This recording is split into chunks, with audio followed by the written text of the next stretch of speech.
Hello everyone, welcome to जनित IAS. 14 अक्टूबर अंतर्राष्ट्रीय मानक दिवस है। आज 14 अक्टूबर को हर वर्ष ये मनाया जाता है। इसका उद्देश्य उपभोक्ताओं, नियामकों, जो रेगुलेटर्स हैं, उद्योगों के बीच में वैश्विक अर्थव्यवस्था के मानकीकरण के महत्व के बारे में जागरूकता को बढ़ाना है। एक स्टैंडर्ड को फॉलो करने से क्या क्या फ़ायदे हैं और उससे किस तरीके से उपभोक्ताओं को ईजी रहता है, आसान रहता है, उनके साथ किसी भी तरीके का चीटिंग या फिर प्रोडक्ट की जो क्वालिटी है उसको कम करने या अनदेखा करने जैसी जो चांसेज हैं वो कम हो जाते हैं। तो अंतर्राष्ट्रीय स्तर पे स्टैंडर्ड को कैसे मेंटेन किया जाए, उसी के लिए अंतर्राष्ट्रीय मानक दिवस और इसके संदर्भ में जागरूकता के लिए ये हर वर्ष 14 अक्टूबर को मनाया जाने वाला एक महत्वपूर्ण दिवस है। आइए एंशिएंट हिस्ट्री के क्वेश्चंस को डिस्कस करते हैं। फर्स्ट क्वेश्चन है, सिंधु घाटी सभ्यता, उसकी जो उत्तरी सीमा है उसका विस्तार कहाँ तक था? तो उत्तरी सीमा मांडा, जम्मू कश्मीर तक इसका विस्तार था। सिंधु घाटी सभ्यता जो है उत्तर में मांडा, जम्मू कश्मीर तक।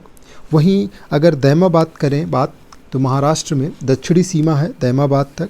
आलमगीरपुर ये इसकी पूर्वी सीमा थी, यानी कि मेरठ उत्तर प्रदेश तक, और सुत कांगेडोर ये बलूचिस्तान इसकी पश्चिमी सीमा थी। तो ये वेस्ट हो गया, ये ईस्ट हो गया, ये साउथ हो गया और ये नॉर्थ हो गया। नेक्स्ट क्वेश्चन है, सिंधु घाटी सभ्यता का स्थल रोपड़ किस नदी के तट पर स्थित था? रोपड़ की जो स्थिति है वो सतलज नदी के तट पर थी। रोपड़ पंजाब का एक जिला भी है। इसके उत्खननकर्ता यज्ञदत्त शर्मा जी हैं। नेक्स्ट है, सिंधु घाटी सभ्यता के प्रत्येक घर में सामान्यतः एक आंगन, एक रसोई घर, एक स्नानागार और कुओं के अवशेष प्राप्त हुए हैं। सामान्यतः, इन जनरल, ये सारे चीज़ सिंधु घाटी सभ्यता के प्रत्येक घर में मिल रहे हैं। आंसर हो जाएगा आपका डी। कुछ कुछ घरों में कुएं नहीं हैं, लेकिन इन जनरल पूछा जाएगा तो कुएं लगभग जनरली हैं। सिंधु घाटी सभ्यता का पूरा स्थल धौलावीरा गुजरात के कच्छ जिला में स्थित है। बिल्कुल सही है ये स्टेटमेंट। इसके उत्खननकर्ता जेपी जोशी और आर.एस. बिष्ट हैं, जिन्होंने धौलावीरा के का उत्खनन किया। और दूसरा स्टेटमेंट है, लोथल से तांबे का बना हुआ कुत्ता प्राप्त हुआ है। बिल्कुल सही है। भगवा नदी के तट पर स्थित लोथल अहमदाबाद, गुजरात के अहमदाबाद ज़िले में है। आर.एस. राव इसके उत्खनन करता है। दोनों स्टेटमेंट सही है, आपका आंसर बी हो जाएगा। नेक्स्ट है, सिंधु घाटी सभ्यता कांस्य युगीन सभ्यता थी।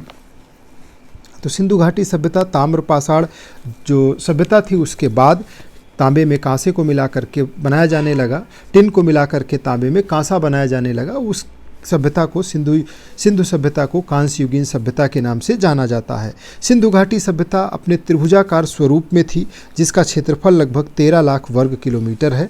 दोनों करेक्ट है, आंसर हो जाएगा बी। नेक्स्ट क्वेश्चन है, बनावली। बनावली से अधिक मात्रा में जौ मिला है। बिल्कुल करेक्ट है। बनावली वो साइट है जो सरस्वती नदी के किनारे स्थित था और हरियाणा के ये फतेहाबाद ज़िले में वर्तमान में स्थित है। यहाँ से मिट्टी का बना हुआ हल भी प्राप्त हुआ है। आर.एस. बिष्ट इसके उत्खनन करता है। दोनों सही है, आंसर होगा आपका बी। नेक्स्ट है, हड़प्पा सभ्यता का वो कौन सा नगर था जिसके दरवाजे और खिड़कियाँ मुख्य सड़क की ओर खुलती थीं? जनरली हड़प्पा सभ्यता में आप देखेंगे कि हड़प्पा में, मोहनजोदड़ो में, कालीबंगा में, इसमें सब में जो दरवाजे हैं वो मुख्य सड़क की ओर, दरवाजे और खिड़कियां मुख्य सड़क की ओर नहीं खुलते थे, जबकि लोथल में इसके जस्ट अपोजिट था। लोथल में ये दरवाजे और खिड़कियां मुख्य सड़क की ओर खुलती हुई मिलती हैं। नेक्स्ट क्वेश्चन है, कालीबंगा किस नदी के तट पर स्थित था? राजस्थान का हनुमानगढ़ नगर जो है, हनुमानगढ़ नगर जिला, वो कालीबंगा साइट था। अभी वर्तमान में इसका नाम हनुमानगढ़ जिला है राजस्थान का। और ये घग्गर नदी के तट पर स्थित था। कालीबंगा घग्गर नदी के तट पर स्थित था। बी लाल और बी के थापर कालीबंगा के उत्खनन करता हैं, जिन्होंने कालीबंगा साइट्स का उत्खनन कार्य कंप्लीट कराया था। सिंधु घाटी सभ्यता का स्थल लोथल ये भोगवा नदी के किनारे स्थित था, बिल्कुल सही है।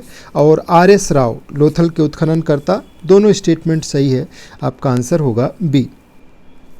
नेक्स्ट है, निम्न में से किसकी नगर योजना अन्य के समान नहीं थी?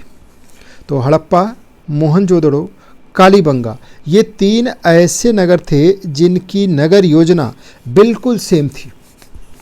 हड़प्पा, मोहनजोदड़ो और कालीबंगा, जबकि आलमगीरपुर इसकी नगर योजना इनसे मेल नहीं खाती है, इसमें ग्रामीण इनपुट ज़्यादा है।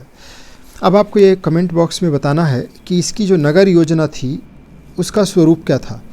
इन हड़प्पा, मोहनजोदड़ो और कालीबंगा की नगर योजना का स्वरूप क्या था, पहला प्रश्न। और दूसरे प्रश्न का उत्तर ये देना है कि कालीबंगा, इसकी अवस्थिति कहाँ है, किस जिले में है, किस राज्य में है, किस नदी के तट पर स्थित है, मोहनजोदड़ो और हड़प्पा और आलमगीरपुर। तो इस अंक में इतना ही। धन्यवाद।